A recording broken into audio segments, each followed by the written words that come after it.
A group of people dig dozens of holes in the area, working against their will, and tired of it all, one of them decides to leave his job.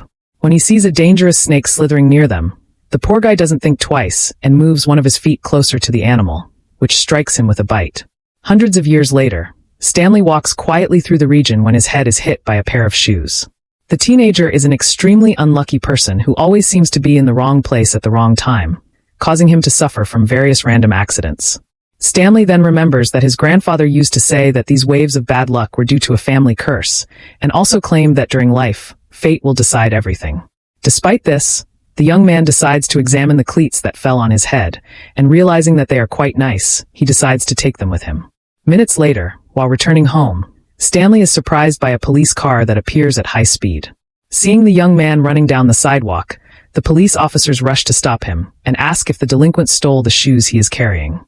However, all Stanley wanted was to take them to his father, who is an inventor working to find a cure for foot odor. So, the police take the young man to his apartment to confirm his story, and one of the neighbors excitedly thanks the police for their work, saying that the entire floor usually has a strong odor because of that family. Upon opening the door, the officers are disgusted by the state of the place, and while Stanley's grandfather tries to argue with the authorities, they just continue their investigation. As soon as the men leave, the family gathers for dinner and concludes that they will need to find a lawyer to defend Stanley. However, the boy's father says they don't have the money for that, and days later, the young man stands up to hear the judge's verdict. The man explains that although he could send him to prison, he sees no need to do so, and asks if Stanley would be interested in being sent to a camp at Green Lake. Having never been to camp before, the young man decides to accept this proposal and sets off for the camp in a bus.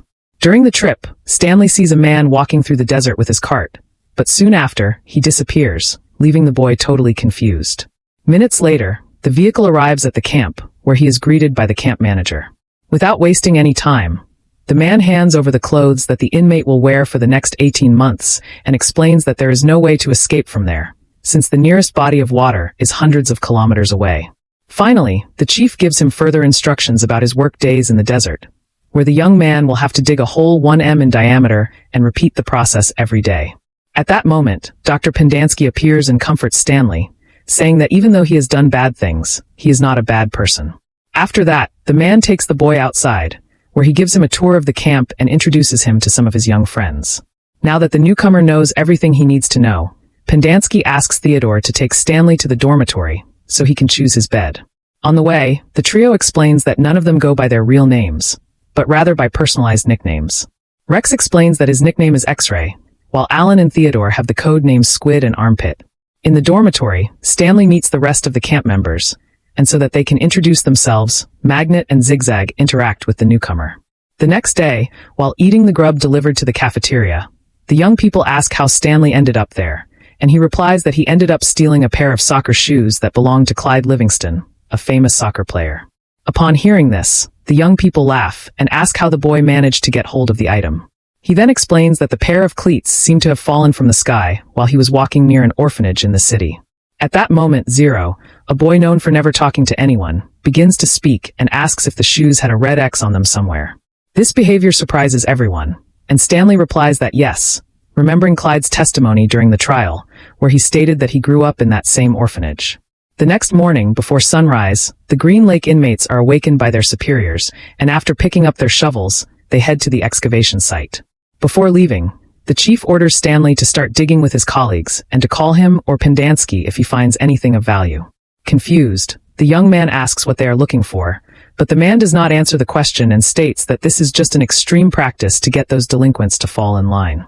Minutes later, the boys begin digging, but when Stanley notices that Armpit is throwing dirt at him, he asks him to stop. However, the troublemaker decides to intimidate the newcomer, who is reprimanded by the inmates around him.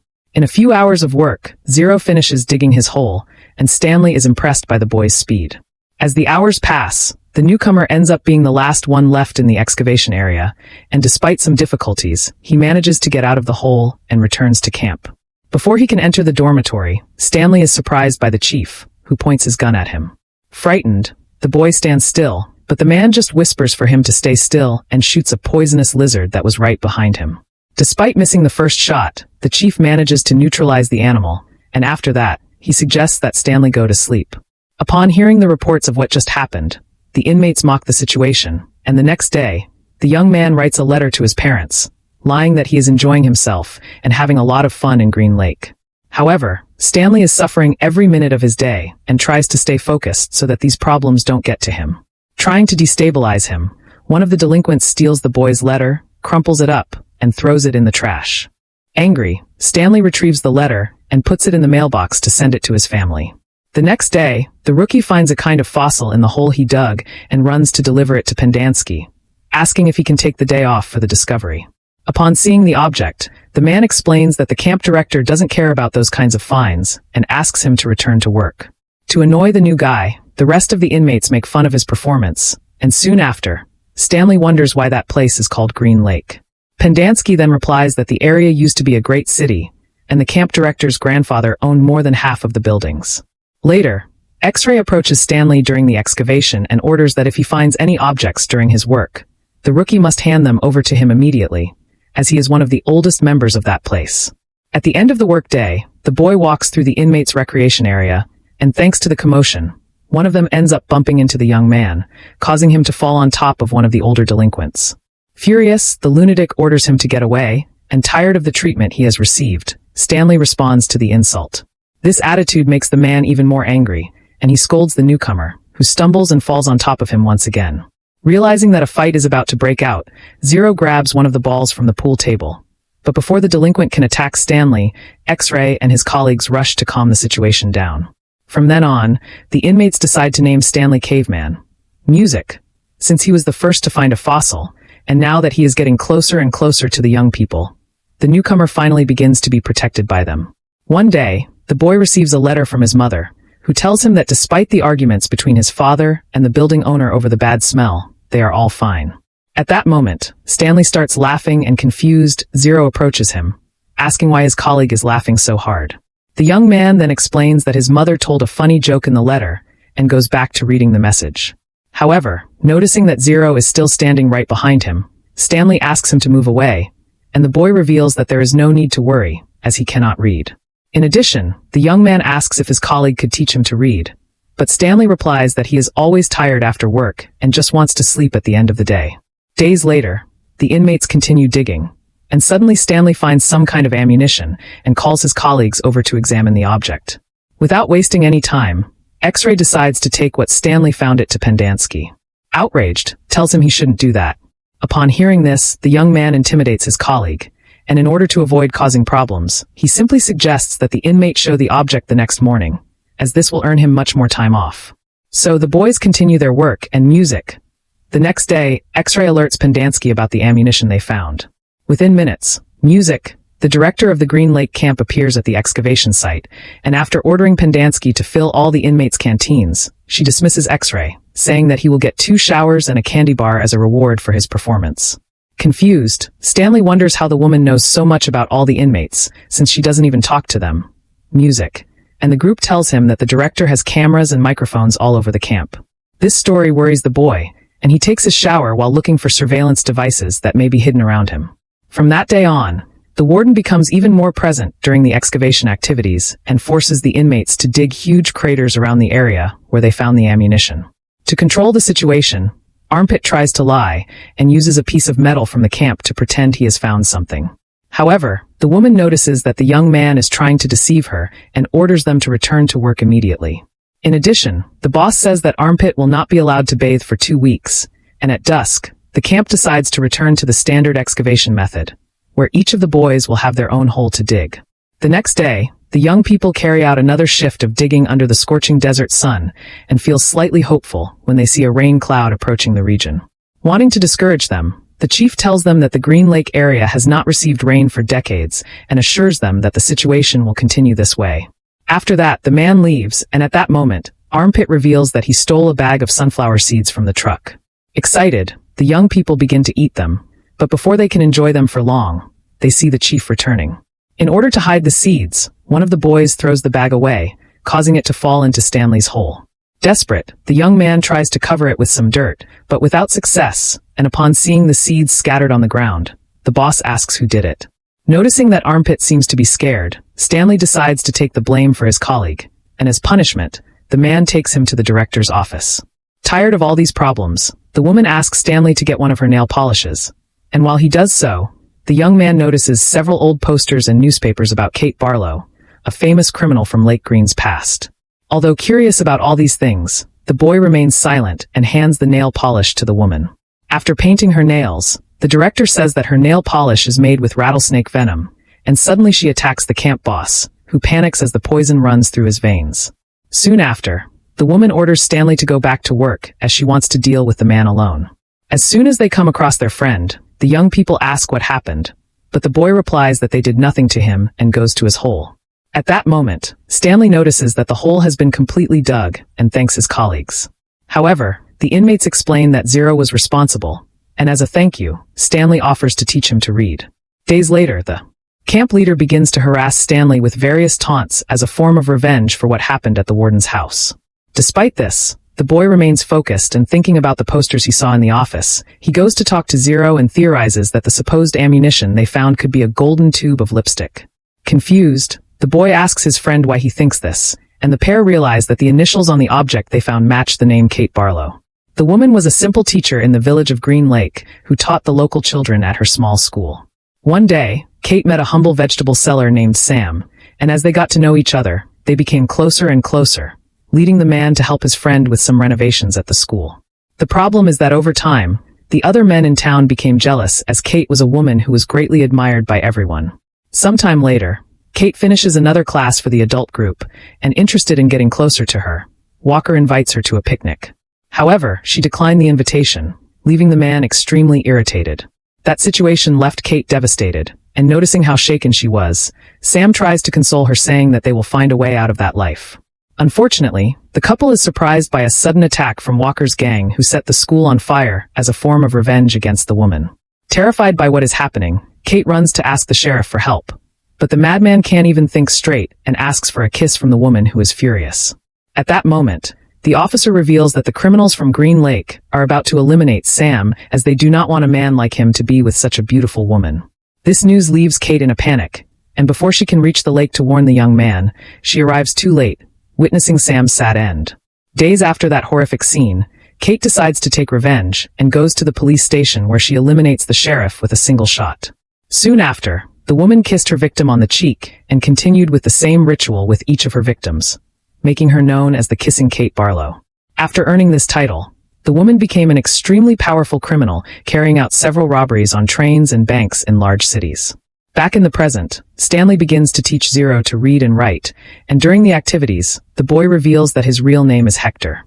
In order to have even more time to study together, the boy starts working alongside his friend during excavation periods, which makes the pair the target of several jokes from the other inmates. Because of this, the atmosphere among the young people becomes increasingly aggressive, and one day, Zigzag begins to tease Stanley since he is no longer even working on the excavations. This accusation starts a fight, and instead of breaking it up, the camp superiors encourage the boys to attack each other. Tired of it all, Zero goes after the troublemaker and starts to squeeze his neck. Before the young man ends up being eliminated, Pendansky fires his gun, and with everyone surrendered, the men call for the director to resolve the matter. Meanwhile, Stanley and Zero are subjected to various humiliations by their superiors, and feeling wronged for having to go through all this, Zero decides to fight back. And after knocking Pendansky down with a shovel, he runs away. Furious, the warden orders the men to call the guards to prevent the boy from escaping, and trying to make Stanley feel guilty, the camp chief claims that he was the one who started all the chaos. Days later, a new inmate arrives, and when they notice that the newcomer has some movement spasms, the young men decide to nickname him Twitch. Upon discovering that the new member was sent there after being caught driving without a license, Stanley has an idea and decides to ask for his help. The next day, the inmates stage a fake fight while refilling their canteens, and with the camp leader distracted, Stanley sneaks into the truck while Twitch gives him instructions on how to start the engine. Thanks to this, the young man manages to successfully distance himself from the excavation site, but ends up having an accident within seconds, and the vehicle falls into one of the holes. Realizing that he could be severely punished for this, Stanley decides to run away, and after a few minutes of escape, he comes across some holes filled with poisonous lizards. Sometime later, the young man finds a boat lost in the middle of the desert, and as he approaches, he comes across Zero resting under the hole. Excited, the friends hug each other in celebration of still being alive, and after resting in their makeshift hideout, they set off toward one of the mountains. Stanley explains that he heard a story his grandfather told about his great-grandfather, who survived a long walk in the desert after finding a place called God's Thumb. So, the young men try to reach the mountain that is shaped like a human finger, and due to the difficulty of the climb, Zero ends up running out of strength. Suddenly, the boy ends up throwing up, causing him to fall down the slope, and at the last second, Stanley manages to rescue his friend. At that moment, Zero tries to reveal something but ends up losing consciousness. Determined that they will leave that place together, Stanley carries his friend on his back toward the top. At dusk, the pair manage to reach an area with a small spring, and are relieved to finally have access to water and food after so long surviving in the desert. Meanwhile, at Stanley's family apartment, the boy's father realizes that he has discovered the formula that can eliminate the bad smell of shoes and celebrates with his wife and father. Back on the mountain, the fugitives wake up after their well-deserved rest, and Zero reveals that he was responsible for his friend's arrest. The boy explains that during one of the orphanage's charity events, he accidentally took Clyde's shoes, and when he heard the police sirens, he decided to throw the pair off the bridge, causing them to land on Stanley's head. However, the young man is not upset by this news and says that fate brought them together so they could become friends. Far away, Stanley's parents visit the camp to intimidate the leaders, saying they will return with a group of lawyers to get their son back. At dusk, the pair of fugitives talk about how they can solve the mystery of Green Lake's past once and for all, and Stanley realizes that after a long life of crime, Kate Barlow disappeared without a penny of her money. This reminds the boy of the hole he had marked after finding the gold lipstick, and he suggests that they dig together one last time. What the inmates don't realize is that they were right in their theory, because in her last moments of life, Kate decided to get rid of all the money she had. As soon as she was captured by a couple of bandits, the criminal simply handed over her weapon and revealed that she had hidden her fortunes somewhere in the vast Green Lake desert. Finally, to end her story once and for all, Kate picked up one of the poisonous lizards from the ground and forced it to bite her arm, putting an end to everything. With that, the young people decide to return to camp, as this will give them a chance to find Kate Barlow's treasure. After a few minutes of digging, the pair come across a wooden chest and become extremely excited. However, they are surprised by their superiors who are preparing to surrender them and steal the treasure. At that moment, a group of venomous lizards appears around the hole, and determined to get that chest at any cost, the cowards wait for the animals to eliminate the boys. Before they can do so, the trio sees a convoy of vehicles approaching, and the director orders Pendanski to try to delay Stanley's family. What they didn't realize was that this was actually the team of the Justice Counselor, who reprimands the adults for the terrible situation they have put these young people in. However, the director claims that Stanley is nothing more than a thief, and furious to hear this, the boy decides to leave the hole. At that moment, it is revealed that those lizards were not actually poisonous, and to prove that they are not stealing that chest, Zero decides to speak up. Using the reading skills he learned from his friend, Zero states that the treasure simply has Stanley's first and last name on it, leaving everyone speechless. So, everyone returns to the camp, and while the other inmates hug their two friends, the counselor orders that both Stanley and Zero be released from their sentences. Soon after, the sheriff notices the strange behavior of the camp leader and realizes that he is one of the most wanted men in his precinct. At the same time, the other investigator discovers that Pendanski was never a doctor, and in a quick phone call, he places the site under the jurisdiction of the authorities, allowing those responsible for the camp to be arrested. This news excites everyone, and suddenly, the sky is covered by clouds, ushering in a storm. Soon after, the members of the Green Lake camp celebrate finally seeing rain after so long living in the desert, and the counselor asks Stanley and Hector to come with her. After saying goodbye to their friends, the pair go home and open Kate Barlow's large trunk, where they find dozens of treasures. Finally, Hector is reunited with his mother after a great deal of help from the investigators, who were able to bring the family together after so long apart. So, what did you think of this movie? Leave music in the comments below. And if you liked the video, like and subscribe for more movie recaps. See you next time.